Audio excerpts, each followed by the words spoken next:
Hello दोस्तों, welcome to online education planet. जैसा कि आप सबको पता है एचटेट का एग्ज़ाम दिसंबर में होने वाला है, इसलिए मैंने एचटेट टीजीटी सोशल साइंस के प्रीवियस ईयर क्वेश्चन की सीरीज़ स्टार्ट कर रखी है। इसके अंदर हमने 2019, 2020 और 2021 का पेपर पूरा सॉल्व कर लिया डिटेल के साथ। उसका लिंक आपको डिस्क्रिप्शन बॉक्स में मिल जाएगा। आज हम स्टार्ट कर रहे हैं 2022 का पेपर। ये पेपर हम 2 वीडियोज़ के अंतर्गत करेंगे। आज हमारा फर्स्ट पार्ट है, तो आइए स्टार्ट करते हैं। फर्स्ट क्वेश्चन है, पेरिस के वास्तुकार कौन थे? Who has the architect of Paris? जो आज का पेरिस है उसके वास्तुकार का नाम पूछा है कि किसने इसको बनाया था। तो किसने बनाया था? ये बनाया था बैरोन हॉसमैन ने। तो हमारा फर्स्ट ऑप्शन बिल्कुल करेक्ट हो गया है। नेक्स्ट क्वेश्चन है, नेक्स्ट क्वेश्चन के अंतर्गत हमें भारतीय राष्ट्रीय कांग्रेस के अध्यक्षों के नाम दिए गए हैं और उनका ईयर दिया गया। हमें इसमें मैच द फॉलोइंग करना है। तो जैसे कि ईयर्स दिए गए हैं, ऐसे याद करना बहुत ही मुश्किल होता है। हम कुछ स्मार्ट वर्क से भी आंसर को करेक्ट कर सकते हैं। जैसे हमें पता रहता है कि महात्मा गांधी का ईयर कौन सा था? वो एक ही बार अध्यक्ष बने थे, जो कि बेलगांव में हुआ था। तो वो 1924 के अंतर्गत हुआ था। तो सी का ऑप्शन हो गया, सी हो गया हमारा 1924। सेकंड है हमारा, दादा भाई नरोजी बने थे हमारे 1906 के अंतर्गत। अंबिका चरण मजूमदार बनी थी हमारी 1916 के अंतर्गत। और हमारा रह गया श्रीमती सरोजनी नायडू, हमारी बनी थी 1925 के अंतर्गत। तो आइए ऑप्शन देखते हैं। हमारा ऑप्शन करेक्ट हो गया। ऑप्शन नंबर ए का हमारा सेकंड है। तो हमारा फर्स्ट और सेकंड ऑप्शन तो वैसे ही कट हो जाता है। तो ये हमारा हो गया। डी का हमारा क्या? 3, यानी ऑप्शन नंबर 3। नेक्स्ट क्वेश्चन है, डेल्टा सी अपॉन में डेल्टा वाई व्यक्त करता है। तो सबसे पहले मैं आपको बता दूं, ये जो साइन होता है ये हमारा डेल्टा का होता है। इकोनॉमिक्स में कुछ टर्म होती हैं, उनका स्पेसिफिक सिंबल होता है। जैसे सी हमारा होता है इकोनॉमिक्स के अंतर्गत कंज्यूम, हिंदी में इसे हम उपभोग बोलते हैं। वाई का मतलब होता है इनकम, ये वाई को हम डिनोट करते हैं इनकम से, यानी कि आय से। तो इसका मतलब हमें पूछा है डेल्टा सी अपॉन में डेल्टा वाई, यानी डेल्टा कंज्यूम अपॉन में डेल्टा इनकम हमारा क्या होता है। जैसे कभी भी कोई भी फेस्टिवल होता है, होली, दिवाली, तो हमारी सैलरी में हमेशा हमें बोनस वगैरह मिलता रहता है। तो ये होता है एक्स्ट्रा इनकम में आप कितना एक्स्ट्रा खर्च कर रहे हो। दोबारा से मैं आपको क्लियर कर देती हूँ। जैसे कि हमारी इनकम पहले 1000 रुपये थी, मान लेते हैं, हम इसमें से 200 खर्च कर रहे हैं। अब हमारा मान ले कोई भी फेस्टिवल है, तो हमारी इनकम हो गई 1500 और हमारा खर्च हो गया 400। तो ये हमारा होता है कि एक्स्ट्रा इनकम में हमारी इनकम एक्स्ट्रा कितनी हुई? 500 रुपीज़, और खर्च कितना हुआ एक्स्ट्रा? 200। तो ये हमारा होता है MPC, मार्जिनल प्रोपेंसिटी कंज्यूम, यानी कि एक्स्ट्रा इनकम में आप कितना एक्स्ट्रा खर्च कर रहे हो, तो उसे हम MPC बोलते हैं। यानी कि हमारा ऑप्शन नंबर फर्स्ट बिल्कुल करेक्ट हो गया है। नेक्स्ट क्वेश्चन है, इसमें हमें आंदोलन के नाम और उनके नेता के नाम दिए गए हैं। हमें इसके अंतर्गत मिलान करना है। सबसे पहला है सत्यशोधक। सत्यशोधक जो है ज्योतिराव फुले ने ही किया था। और सत्यशोधक के अंतर्गत इसमें लड़की की एजुकेशन को बढ़ाने का काम किया गया और जाति विवाद को ख़त्म करने का फैसला लिया गया। तो ए हमारा हो गया सत्यशोधक। एक मिनट गाइस, ए हमारा हो गया सत्यशोधक। दूसरा है हमारा आत्मसम्मान आंदोलन। तो आत्मसम्मान आंदोलन क्या है? रामासामी नायकर, ये भी हमारा बिल्कुल ठीक है। इसके आत्मसम्मान आंदोलन के अंतर्गत हमें नॉन ब्राह्मण लोगों को भी रिस्पेक्ट मिले, इसलिए इसे सेल्फ रिस्पेक्ट मूवमेंट के नाम से भी जाना जाता है। थर्ड हमारा हो गया Rajahmundry social reform association, Veeresalingam Pantulu के द्वारा, रामधारी राम सिंह के द्वारा। तो ये सारे ऑप्शन हमारे ठीक हैं। तो हमारा ऑप्शन हो गया option number first. Next question है, under which of the following market is the firm a price taker? निम्नलिखित में से किस बाजार में फर्म कीमत प्राप्त करता होती है? तो प्राइस टेकर क्या होता है? जैसे एग्जांपल के साथ मैं आपको समझाती हूँ।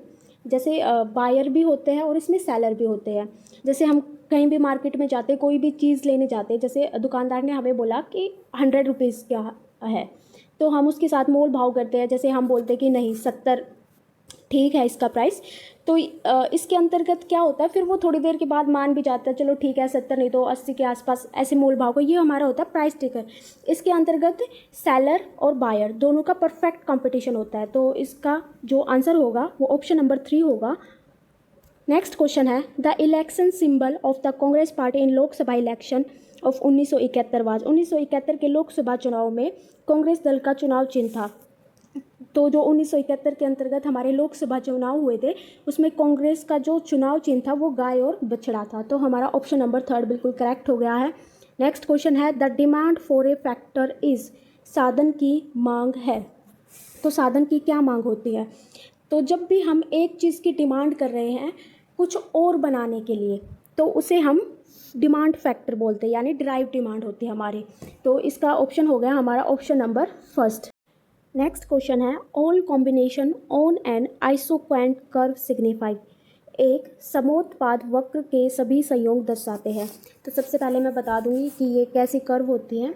इसके अंतर्गत हमारे 2 फैक्टर होते हैं, जैसे रॉ मटेरियल हो गया और लेबर हो गया, और इसके अंतर्गत हमारी कर्व जो है इस प्रकार बनती है। इसके अंदर होता है कि किन्हीं भी 2 फैक्टर का यूज़ करके जो भी हम उत्पादन कर रहे हैं वो हमेशा समान रहता है। तो हमारा ऑप्शन हो गया ऑप्शन नंबर 2, इसका बिल्कुल करेक्ट आंसर हो गया, उत्पादन का समान स्तर रहता है। नेक्स्ट क्वेश्चन है, सर थॉमस मुनरो किस भू राजस्व प्रणाली से संबंध थे। To which land revenue system was sir Thomas Munro associated with. तो जैसा कि आप सबको पता है कि जो हमारे थॉमस मुनरो थे वो रयोतवारी सिस्टम से संबंधित थे, और ये जो हमारी रयोतवारी सिस्टम थी ये कहाँ पे थी, साउथ के अंतर्गत थी। तो नेक्स्ट क्वेश्चन है, निम्नलिखित में से किसने हरियाणा में न्याय युद्ध नामक आंदोलन का नेतृत्व किया था। तो स्ट्रगल फॉर जस्टिस किसने किया था, ये हमारे देवीलाल ने किया था। इसके अंतर्गत समान अधिकारों की बात बोली गई थी। तो हमारा देवीलाल कौन से ऑप्शन में है, देवीलाल है ऑप्शन नंबर 3। नेक्स्ट क्वेश्चन है, निम्न में से कौन सा समष्टि अर्थशास्त्र से संबंधित नहीं है। Which of the following is not related to macro economics.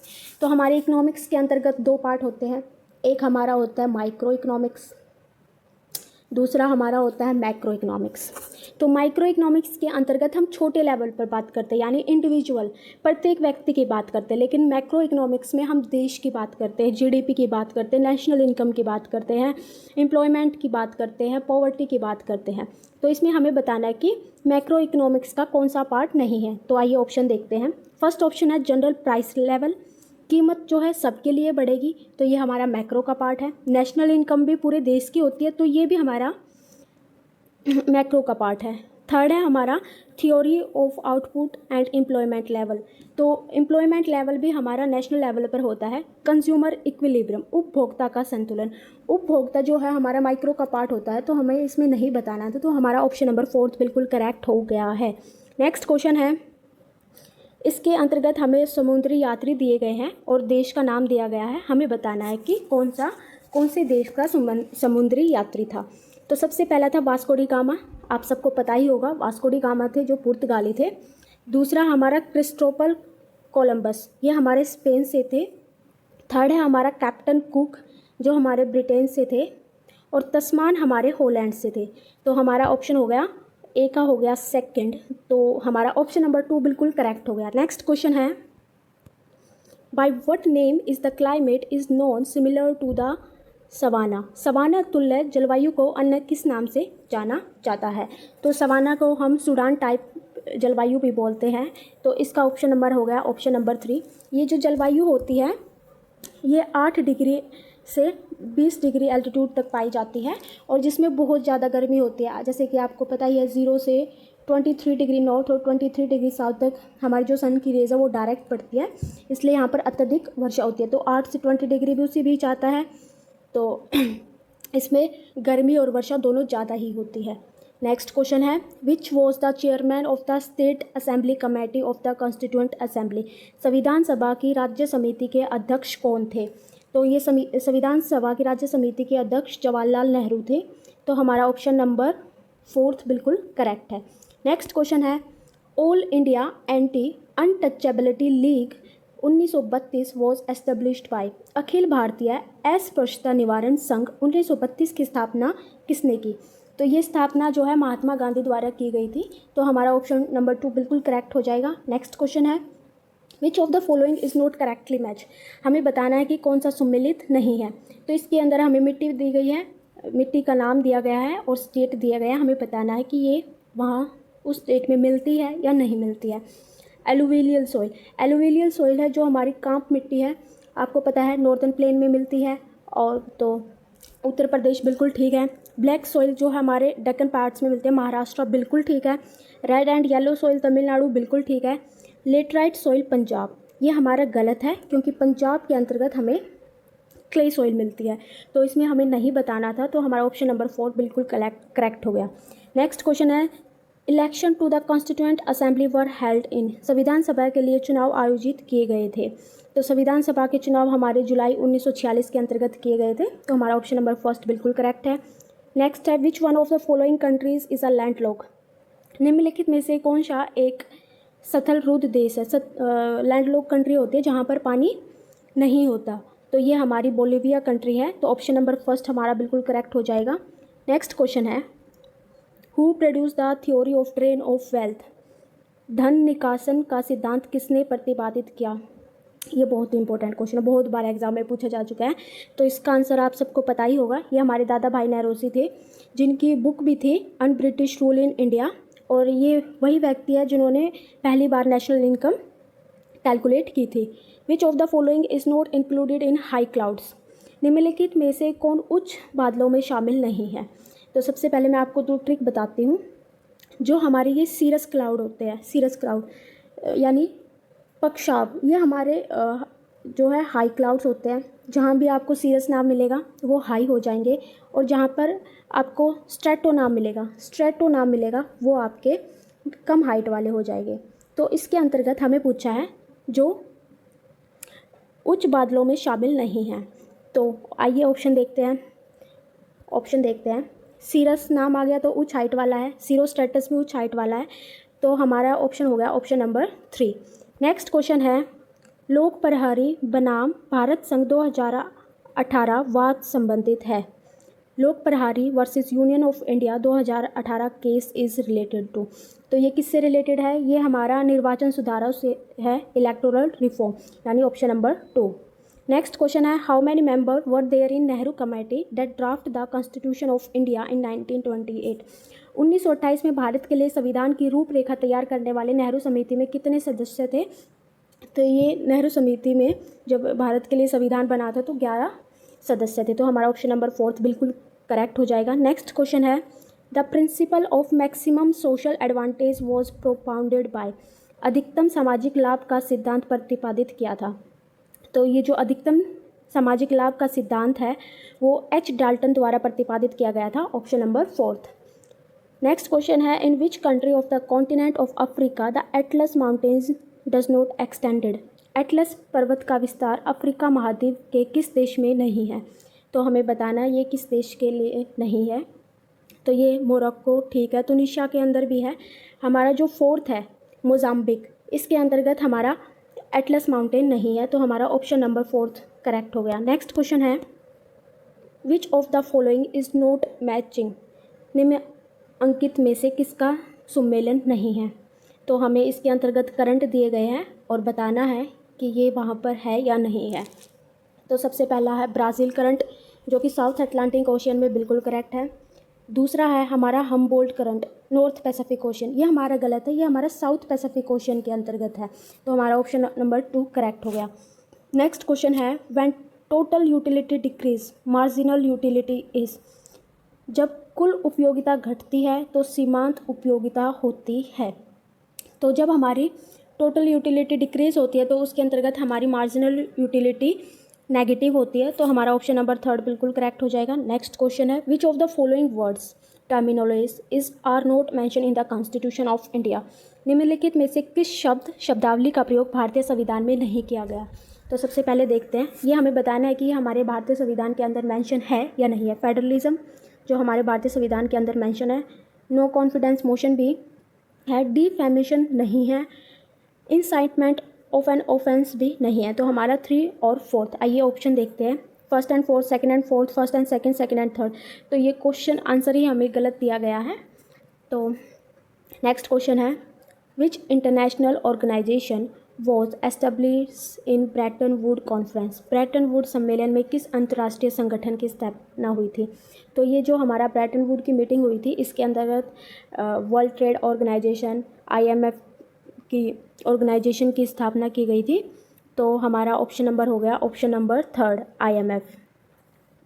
Next question है, the total number of nominated member in the parliament of India can be. Bharat की संसद में मनोनीत सदस्यों की कुल संख्या होती है।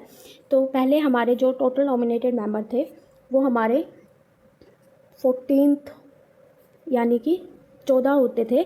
जो हमारे 2 थे वो एंग्लो इंडियन थे, जो अब हटा दिए गए हैं। तो हमारा अब है 12 इसके नॉमिनेटेड मेंबर होते हैं। नेक्स्ट क्वेश्चन है, disposable income is equal to. Disposable income क्या होती है। तो डिस्पोजेबल इनकम होती है जब हमारी पर्सनल इनकम में से टैक्स माइनस हो जाता है, तो वो हमारी डिस्पोजेबल इनकम होती है। जैसे फॉर एग्जांपल, जैसे मेरी इनकम आई 1000, इसके अंतर्गत टैक्स दिया मैंने 100 रुपीज़, जो ये मेरे 900 रुपये बचे, ये मेरी डिस्पोजेबल इनकम है। तो ये क्या हुआ, पर्सनल इनकम में से जब हम पर्सनल टैक्स हमारा माइनस कर देते हैं तो वो हमारा डिस्पोजेबल इनकम होता है। तो हमारा ऑप्शन नंबर 2 बिल्कुल करेक्ट हो गया है। अब मैं ये वीडियो यहीं ऐड करती हूँ, आगे के क्वेश्चन हम नेक्स्ट वीडियो में करेंगे। अगर आपको मेरी वीडियो पसंद आई तो please like and subscribe. Thank you so much.